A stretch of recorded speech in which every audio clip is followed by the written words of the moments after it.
welcome everybody. It is so great to see so many people here this afternoon. You have great pulling power because thank you. I don't know how many times you get told that, but this is the it's about the sixth, I think, talk that we've held for the 3D share, and this is definitely the widest audience that we've had, so thank you so much everybody for coming along to listen to you. So I think the topic itself probably is the reason, and I suspect behaviour impacts on all of us, so we're really looking forward to hear what you're going to say about that. Hi, I'm really passionate about the job I do, and I've always been in and around dealing with challenging behaviour. I started off with adults in secure units, went into children's homes, and then eventually into education. For me, it's the key to actually allowing education to take place. If you can manage the behaviour and deal with the behaviour, it actually facilitates everything else that comes along. And for me particular, when I've been doing a lot of my training with my team Teach, one of the things that keeps coming up regularly is that real high-end de-escalation and the skills involved in that. And it's something on paper and reading is quite a simple thing to do. In reality, it's perhaps one of the hardest and most challenging environments that you put yourself into. It's also one of the environments and one of the areas that we muck up ourselves, and we can often make that situation worse. Even with the best intentions, it's what we say, how we say it. And what I'm hoping to do today is give you some ideas, some tips, a real basic how to de-escalate that dysregulated child. One of the things that myself and Sean are regularly using now is the term dysregulated child, because it's not always challenging behaviour. We have got the mental health issues. There is so much that's going on in that child's mind, and even if we've seen something that's happened, that doesn't mean that's the version that the child's going through. So you've got to look at things very much from the child's perspective. And if you work from the child's perspective, then you can try to stay in your adult space and actually try to de-escalate that situation. The first thing when dealing with any challenging situation is to be calm yourself. Now, when you're dealing with a challenging situation and you've got yourself calm, and it may be a case of you get a call, you go rush into a situation, already the first thing you've got to do is slow that down. Go to the situation, but if you imagine that you've got a child that's in a heightened state, and the first thing that they see, the first person that's coming to help them is coming running towards them, already you're putting that heightened state up a little bit more. So very much get there as quickly as you can, but as you're getting closer, slow everything down. You've got to make yourself as least threatening as possible. So very much when I look at going towards the child, I'm looking at going side on to the child. But actually, so I'm not facing the child and I'm not walking directly towards them. I'm here to help, because again, that imposes and threatens the child, which it heightens that state a little bit more. So what I'll often do is I'll come a little bit more to the side, and I'm not going to start talking until I'm about 5 feet away. And actually that's the point when I start to come in. I'll generally be side on to the person. So again, I'm making myself and my frame a little bit smaller. What I'll often do is crouch down, because actually, again, I'm making myself as least threatening. One of the things as well within that is my tone of voice. So my tone of voice needs to be staying the same, not rise. So if someone's really heightened, I'm saying at quite a low voice. Part of the reason for that is because if I keep my voice low, I'm not threatening, I'm not angry, I'm not cross.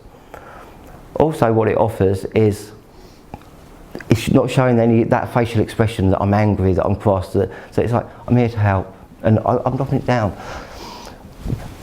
Also with the behaviour, as the first going in, often what happens is we get involved so much that we need to enforce the school rules. Actually, that's not the time or the place to start enforcing them school rules. All we're interested at that moment is bringing that child down. It's not to say that we can't bring them up later, but the child needs to be ready for us to hear and be told, actually look, and have that conversation rather than it being like, for example, you've got a child kicking the door. One of the typical things that will often happen is stop kicking the door.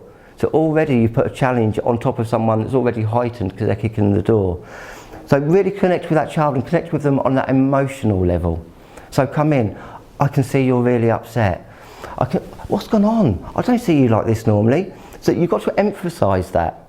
So you keep your voice the same, but you really overemphasise on the face. I can see you're upset. Use your body language to help express and convey that you understand how they're feeling. Validate their feeling. I can see you're really upset. I can see you're cross. What on earth has gone on? You can use whatever language you want to use, but make sure it's connecting on an emotional level, not on the behaviour, because you're there to help. You're there to bring that child down. It's very easy, and when someone's in that heightened state, and children want to be in that heightened state, they're there, and at times they want to stay there. They're angry and they're cross. I want to stay angry and I'm cross. So the first person that comes to go and support, they're going to get that anger. They're going to get that frustration. And it's very important at that time, it may be coming your way, but it's not at you. All they're doing is they're letting that anger and expression out. That's a good thing to do. So let them vent. I know you're angry, I can see you're cross. You're taking it on me now, and I get that, I can see that. So really sort of take it on board, but it's not personal at you. So take that, because if they're offloading it and they're letting it out, that's good. So once they start that, you're in the process of them talking. And that's what we really want to get them to. It will start off loud, it will start off shouting, there may be swearing involved, it may be directed at you, you may get called names. That's okay, because they're starting to vent some of that anger. And the more that they vent it, the more they let out that frustration, the easier it becomes to. And what you're looking for is that opportunity to get them talking about what's happened. And the first thing is like, what's gone on? Explain to me, I don't know. So you're on their side. Actually, you may have seen them just go and punch someone, you may have seen them just kick a door. It doesn't matter what you've seen and what you know, at that moment you're there to be there for that child and calm that child down. We'll discuss that later. But in a heightened state, no one cares what you're going to say. Now the typical, what you're looking at when someone's in a heightened state, you're looking at about 65% is your body language when you're going into a situation. Another 37, I think it is, 38, won't far out, 38% is all about the tone that you use. Only about 5 to 7% is actually what you're saying. So sometimes I will just be talking. I will be talking all sorts of stuff. I may know the pupil, and the more you know the pupil, the easier it is. I know that child likes this. I know the child likes that. Use that.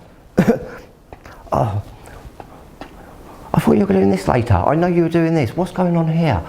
Try to get them talking. You can use distraction and diversion, and if you're really effective at it, that will work really quickly. And that's where you know the pupil, what their interests are like. I thought you were doing this later. You can't be cross now. Let me help you out. Let me calm you down. When we're going into distract and divert, I use humour quite a lot when I do that, but it's extremely, extremely risky. If I do use humour, it's generally at myself. So I'd be going over and it might be, I'd go to put my arm on something and slip. It's like, oh, actually that works quite well as an effective way of distracting. It's like, oh, are you okay? I've got them on my side, they've asked if I'm okay because I've fake slipped a little bit. It's like, yeah, I'm actually okay, but I'm okay, what about you?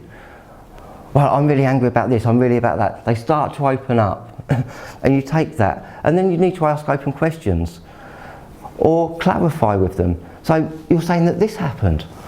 Oh, do you know what, I can understand now why you're frustrated. And then they start talking a little bit more because you're on side with them. If you can agree with them as well, even better. And that's what you're looking for, an opportunity to agree with what they're saying. It's like, I'm really angry. I know, I can see. How can I help? So you're getting them on side to work with you. It's really important that we get them on side. And we're listening, we're paraphrasing, and we're showing genuine empathy. But obviously they're in a heightened state. So I slightly, ever so slightly, exaggerate it. I can see you're really cross, but I don't want to overly dramatise it. You look so cross! Actually, then that becomes sarcastic, and we need to avoid that. So you've got to really play that balance, and that comes down to knowing your children as well as you do, hitting that level right.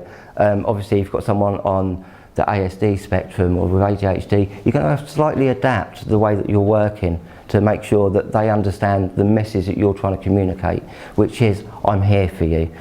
Because when that child's in that heightened state, that's what they're after, someone to save them. One of the often things that we look at is, often these situations will happen in the corridors, very much between changing of lesson times. So you've got a massive audience around. Get rid of them as soon as possible, before you even start talking to the other people. Just like, guys, come on, let's get away here, someone's really upset, let me come and help. Actually, straight away that person's seeing that you're caring for them by getting rid of that audience. But also, if you try to calm someone down when there's an audience there, if a child is kicking the door and you're trying to calm them down and everyone else is around saying, go on, kick it, get angry, get cross, they're not going to calm down when they've got that audience, because they don't want to lose face. No one ever wants to lose face in front of other people. So get rid of the other people as soon as possible.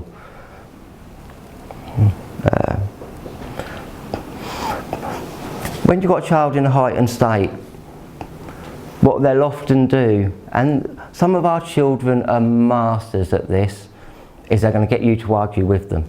They're going to pull you into the way they're feeling. I'm angry and cross, I'm going to make you angry and cross, because then I can be justified because I'm angry and cross. Quite a lot of the time, the child's angry and cross because they know they've done something wrong. They know that deep down inside, they don't want to admit it quite yet, particularly if there's other people around.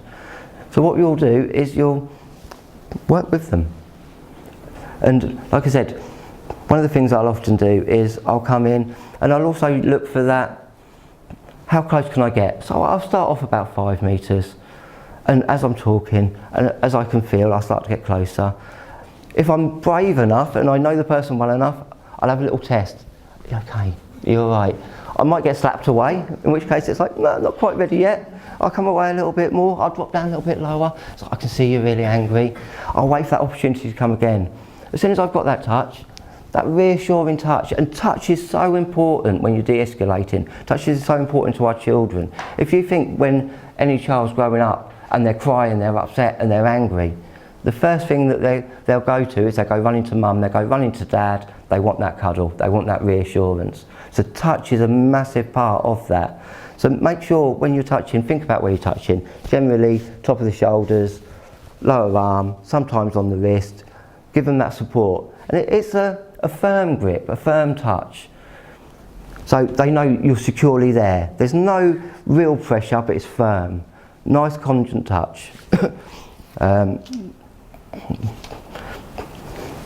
Also, if it's happened in a classroom and the child's upset from the classroom, try to remove them from that place straight away. Because for whatever reason that's happened in that classroom, for a period of time, that room becomes toxic to that child. That I'm not going to do it because I'm in this room. Quite often what I will do is, should we go and have a walk? Let's go for a walk. 2 reasons I do that. One is cool air generally calms everyone down a lot quicker. So getting someone outside, one, it also gives me a lot more space to work with. Rather than being trapped in and confined into a corridor. Because when anyone's in a heightened state, what they want is that they want out, they want space. One of the things that often happens, and what I've seen regularly happen, is someone will be in height of crisis and everyone's going to try and come over, oh, let me help, and there'll be 3, 4, 5 members of staff, I'm going to help this child, I'm going to help this child, I'll be here. Eventually there's 4 or 5 of you, you've trapped that child. And you've trapped a child in a heightened state that's in fight or flight. And what we don't want to do is put them into that flight and flight. We want to pull them out of that and get them thinking with their frontal lobe and actually thinking about, which is why we'll ask questions. Get them engaged in that conversation. Like I said, it's not about, you've got to almost take off your teacher head at that point, because it doesn't matter what rules have been broken, I'll deal with them later, because there will always be an opportunity to go back, reflect and look at what's gone on. And if you can do that with the child generally knows when they've done something wrong. They generally know that there's going to be a consequence for what they've done. But that can be explained. Doesn't need to be explained then, particularly when someone's heightened. It's always important as well, you remember, when any child's reached that heightened state, their body's been flooded with adrenaline. And we know it takes a good half an hour for that adrenaline to dissipate through the body. So it's no good, I've just calmed this child. Oh excellent, I've got them talking to me, they seem really calm. Right, I'm going to leave you now because I've done my job and I'm going to walk off. I'm so busy, I've got other stuff to do. Take the child with you. Do whatever you're doing. Do you know what? Come with me. I've got a few jobs to do. Actually, you could do me a favour and help me out, could you? Because you could sort out some of my little bits and pieces. Get them working with you for a little bit. Get them inside. Get them doing whatever you need them to be doing. Once you've got them working with you, it's like, right, thanks for that. Should we have a proper talk about what's happened? That's the time to start bringing in the rules. That's the time to start bringing in the consequences. Because at the heightened time, and one of the biggest things that I've seen when I've worked in other schools, and one of the things a couple of staff have been saying is like, I've gone to help and it's gone wrong. It's gone wrong because of what you've done. And I've learnt this through plenty of mistakes myself. I've gone in with the best intentions, and even now, after all these years of spending time, sometimes it's going to go to a higher level. Doesn't matter if you get every single thing right, you've got to be prepared that that child may choose to go and step things up to a higher level. So always be aware for yourself when you go into any situation. Give yourself an out. Be able to know where your exits are. So if I've got someone down in the corner, I'm not going to want to be putting myself in the corner with a child. I'm going to be wanting to know, oh, do you know what, things get really bad, the door's that way. I need to call for assistance. Sometimes, and what it is always worth to do, is have another member of staff available. But I don't need that member of staff right next to me, because again, we're crowding. Is have that member of staff within eyeshot, within distance, who can just keep an eye on and just check, and then generally it'd be like, yeah, I've got this now, because you can see that child starting to do. One of the things that, if everyone ever sees me at work, and I've got a child that, obviously I know a lot of our children really well, I'll be sat on the floor, and then maybe kicking the door next to me, and I'm sat right next to them, because I know actually they're angry, but they're not angry with me. It's like, hey, come sit with me. Normally within 30 seconds I've got them sat down next to me. Come sit here, have a chill. And again, part of the reason that I go onto the floor is because it works as a grounding for our children. Because they're sat there, they're on that cold floor, they've got that space spread out, and then we can just generally start talking. I will often talk about absolutely anything once they've got that down. Do you know what? What about this, what about that? We'll come back to it later. It's not important, and this is, I think, the biggest mistake that most professionals make when dealing with challenging behaviour or that dysregulated child, is they go in to help and they go in to enforce the rules. Because that's what we do. We need to help make sure this child sticks to the rules. The rules have already been broken at this point. Actually, what you need to do is get that child calm. We'll discuss the rules later. Connect to the emotional level. I'm not interested in the behaviours at all at this point, and generally our staff now, no one across the school mentions the behaviours they're seeing when they're dealing with the behaviours. They connect to the emotional level of that pupil. As a result of that, our number of positive handlings have reduced dramatically. Things that it's so easy to do is like, no, that didn't happen. Don't ever say that didn't happen, because that child's story is his. That's the way he saw it. We'll explore it later when he's calm, and then I'll interact and went, do you know what, that's how I saw it. But when they're calm, at that heightened state, listen to them. One of the books that I first read that sort of got me understanding de-escalation, but also interaction, was transactional analysis. I got into transactional analysis a number of years ago, and I read a book by Eric Byrne called The Games People Play. It covers lots of different things, but I would recommend anyone to have a read of it to understand how every human person uses every interaction to get something out of it. We all do it. I know I do it. If I want something from the head, I'm going to go in and I'm going to go in like sneakily and say, do you know what, this is what I need. Our children are the same, but they've learned to play a different game, particularly some of these real disaffected kids, and particularly with some chaotic backgrounds. They've learned, if I kick off, I'm going to get what I want. So I'm going to leave it there for the moment and then open it up to any sort of questions, because obviously I'll give you a very basic overview, and I'm sure if you give me a lot more direct questions, I'll be able to answer them and give you some other ideas, strategies and tips. Thank you very much. you.